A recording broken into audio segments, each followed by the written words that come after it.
So, నేనొక patient వచ్చారు. ఒక పెద్దాయన ఒక 75-8 ఇయర్స్ మధ్యలో ఉంటాయి ఆయనకి. ఆయన ఇష్యూ ఏంటంటే బేసిక్‌గా ఆయనకి హార్ట్ ఇష్యూ ఉంది. లైక్ మన బాడీ మొత్తానికి సప్లై చేసే ఒక పెద్ద బ్లడ్ వెసెల్ యొక్క వాల్వ్ మూసుకుపోయి ఉంది. అది అయోర్టిక్ స్టెనోసిస్ అంటాము. సో, దానికోసం కార్డియాలజిస్ట్ ఏం చెప్పారంటే మీరు వాల్వ్ రీప్లేస్‌మెంట్‌కి వెళ్ళాలని చెప్పారంట. సో, దానికంటే ముందు సర్జరీ కంటే ముందు డెంటిస్ట్ కన్సల్ట్ తెచ్చుకోమని చెప్పారంట. ఆయనకి ఎగ్జామిన్ చేస్తే కంప్లీట్‌గా నోరంతా గార పట్టేసుంది. చెవుల సమస్య ఉంది. సో, స్కేలింగ్ చేపించుకోవాలండి. దాని తర్వాత ఫిట్‌నెస్ సర్టిఫికేట్ ఇవ్వడం జరుగుతుందని చెప్పాం. సో, ఆయన కూడా వచ్చిన వాళ్ళ అబ్బాయి ఏమన్నారంటే, గారకి, ఇన్ఫెక్షన్‌కి అలానే హార్ట్ ప్రాబ్లమ్‌కి సంబంధం ఏముందని అడుగుతున్నారు. సో, ఇది గుర్తుపెట్టుకోండి. మన ఓరల్ క్యావిటీ యొక్క హెల్త్ బట్టి మన హార్ట్ హెల్త్ కూడా ఉంటుంది.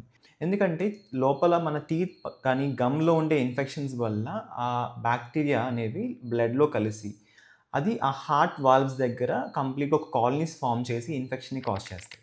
దీనినే ఇన్ఫెక్టివ్ ఎండోకార్డైటిస్ అంటాం. మీ చిన్న టూత్ ఇన్ఫెక్షన్ కాస్త హార్ట్ ఇష్యూ అయ్యే ఛాన్సెస్ చాలా ఎక్కువ ఉంటాయి.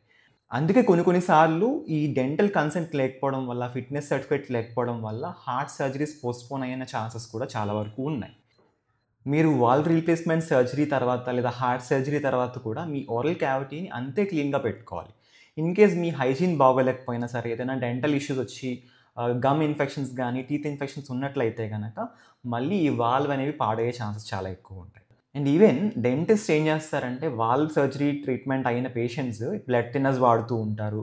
అలానే ఈ రిస్క్ ఆఫ్ ఇన్ఫెక్షన్స్ వల్ల మీకు ట్రీట్మెంట్ చేసే ముందర కూడా యాంటీబయాటిక్ ప్రొఫిలాక్సిస్ ట్రీట్మెంట్ ఇస్తారు. అంటే ట్రీట్మెంట్ స్టార్ట్ చేసి ఒక హాఫ్ అన్ అవర్, 1 అవర్ ముందర పర్టిక్యులర్ డోస్ ఆఫ్ యాంటీబయాటిక్స్ తీసుకోమని చెప్తూ ఉంటారు.